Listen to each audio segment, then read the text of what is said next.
Let's see how to transfer any file from a Samsung Mobile to USB pen drive.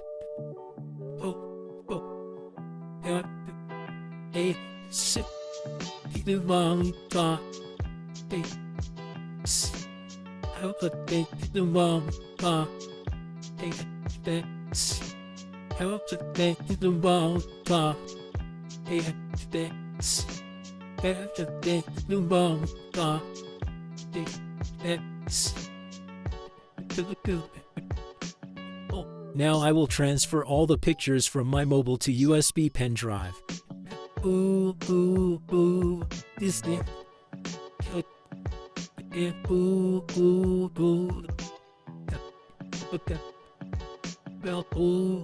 I selected all the pictures.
You can transfer any file folder.